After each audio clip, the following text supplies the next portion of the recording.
over the when you look at your offensive line, what's been the issue there? Is it nothing more than the injuries, or obviously you guys started off really good in the last couple of weeks? It's kind of there's been a combination of things, but yeah, injuries definitely haven't helped. But the one thing when I do watch our offensive line, I see really good effort. There's a lot of things to clean up fundamentally, especially with some of these young guys. But the one area I think we do need to improve on in our downhill run game is creating more movement with our combos and things like that. So that's one area of emphasis we're going to work on going forward. Rashid specifically, what have you seen from him? Where does he need to get better? Just how has he handled this work increase? Yeah, and I think Rashid's done a pretty good job, but he's one of the guys, just fundamentally being more consistent. When you play, 70, 80 snaps, it's how can you eliminate some of those really bad plays? And a lot of that has to do with fundamentals and focus and things like that. But again, good effort, and when he's on, he looks pretty good. So I just think we just need to keep focusing on the details, and his improved play will come from that. So how do you work on creating movement? Just being better with our technique. Just getting our pads down and things like that. You've got two really athletic rookie tight ends, Mm-hmm. but that position coming in and blocking, some combo blocks, whatever it may be, it's obviously a big hill for them to climb. How do you mitigate that learning curve for them? It's just reps. And the good thing, like watching, you go back and you watch all 5 games over the break here, and you watch how they've improved, and it's been pretty good. Like you can see them taking steps forward, especially in the run game. So I'm excited about those guys and kind of how they've progressed so far, because I think if they just keep going, we'll have a pretty good unit eventually. Is there a balance with, the stuff you're asking them to do is stuff that they need to do at that position, but maybe it's stuff that they're not quite ready to be proficient at? Oh, sure, How do you yeah. schematically balance that out between not giving them too much? Yeah, making sure that they're and a lot of it has to do with, okay, maybe this guy's better at one thing and this guy's better at the other, then how do we position those guys so that you can, have one guy doing more of one thing than the other. So, yeah, there's a lot to that, for sure. So you guys, in training camp, Luke Musgrave seemed like he got the ball all the time. Yeah. So I guess, I don't know, maybe I expected him to have, 40 catches and, 400 yards at this point.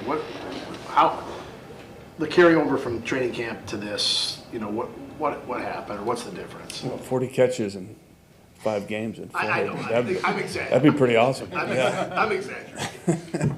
No, I'm with you. Like he's a guy. I definitely think, as you go back and watch, it's like, all right, how can we get our playmakers the ball? That's the biggest thing. So he's one of those guys I think that we need to find ways to get him more involved for sure. Matt had said when he talked to us the day after the Raiders game, he said, in addition to all the self-scout that you guys would normally do, he said he was going to study some things around the league and see if he could steal something. What'd you guys find? Anything? Well, yeah, you watch a few teams. I won't get into any of that, but you definitely watch a few teams that have had success, and just kind of see if anything they're doing can help you out as far as generating offense. And that's one thing that you're always doing because you always kind of have to try and stay ahead. So it's not typical that you wouldn't do that on a normal week anyways. So you guys know what the impact of Aaron Jones has been on your record, on your team, on your offense. Is it a little disappointing though that when he comes out or he can't play, it does affect your offense so dramatically that Yeah, I think there's a few things. He is an explosive player that does a great job just generating plays. And I think with our offense, like the biggest thing right now is us not, you may have the perfect play called and you just kind of get the bare minimum, or you may have a bad play called and then a playmaker doesn't get you out of it. You know what I mean? So he's one of those guys that really has a knack for it. He's shown, over the course of the last 5 years to be pretty exceptional when it comes to that. So anytime you take a playmaker off the field like that, it's going to affect your offense. And it's just a matter of allowing these other guys opportunities, to create plays. So we're still kind of figuring out which guys we can put in which area and which guys we can count on. Because it's one thing to be out in the practice field and they show up, but then once the game time rolls around, you might be getting a different story. So we just got to keep hammering home and keep our faith in these guys because we do have some talent. Your offense obviously takes into account that you have Aaron Jones. Is it hard to change it when he's gone? So, you have a different type of running back? Yeah, you certainly adjust things for sure, like you just said, with the running game and stuff like that to do things that these other guys might be better at, for sure. You can't just change your offense. Oh, no, you can't. And AJ, he's done a good job. He's improved the last few weeks, just with his production and stuff. So we just got to keep going.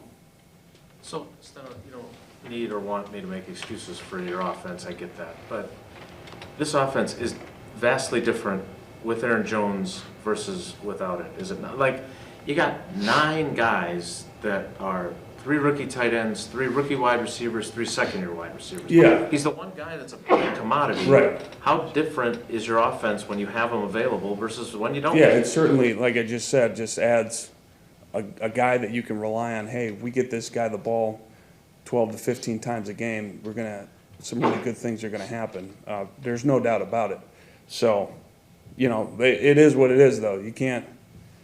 If he's not out there, then you have to adjust. You know what I mean? So, it is. But yes, it is a thing we have to deal with. I get it. Well, I guess what I meant was you could still have some of the same issues that you're having, right? Jordan being inconsistent, Luke not running the right route on the 3rd and 3, but having that player covers up for. You'd still be coaching them hard. You'd still be getting after them to improve all the areas they need to improve. Yeah. But you'd at least have some results that you'd be feeling a little bit better about. There's no doubt about that. And it's kind of just another guy that Jordan can get the ball to, you know what I mean? And something cool happens. So that's probably the biggest thing, is just alleviating that pressure off the quarterback. Speaking of Jordan, I think the league-wide average is like 65% on completions, and he's Yeah. about 10% below that. Yeah. That to me would indicate it's a pretty big problem. I guess how concerned are you that he's just not completing enough passes? Yeah, well, there's a few things that go into that, but the biggest thing is, yes, we just got to help him with kind of what we're doing, making sure that we're staying efficient as an offense to allow him to get a better completion percentage. Because, anytime you're in these second and long situations and things like that, what we've been in, it's not a high percentage of completions. 3rd and longs, we've had way too many 3rd and longs. And again, you're not going to have a very high completion percentage. So we definitely do need to do a better job 1st and 2nd down, keeping those manageable situations so we can be more efficient as an offense. I think that completion percentage kind of tells the tale of just our offense isn't very efficient right now, for sure. What do you think you can do to improve your screen game? Throwing screens. Screens. Yeah. Completing screens. Yeah, there's a few things. Screens, they're kind of hit and miss. It's not like, you throw it and it's a bad look. Oh, crap. Like, it is what it is. But if you throw it into a right look, that's where you want to get those explosive plays. And I think right now the frustrating thing is we're throwing into some of these good looks, and we're just not getting the explosive plays that we normally had. So a lot of it comes down to just blocking, whether it's on the perimeter or up front with the offensive line, getting to their targets, and then guys just, again, making plays when they get the ball in their hand, breaking a tackle, whatever it may be. But it looked like the one to Dylan looked like it had a chance to do something, and then he runs into the nose tackle or whoever it was, right? Yeah, there was some foot traffic issues. We just didn't get the ball to him cleanly. So, again, those things are, if you hit that, and you may have an explosive play, but there's some things that happen that we just didn't execute.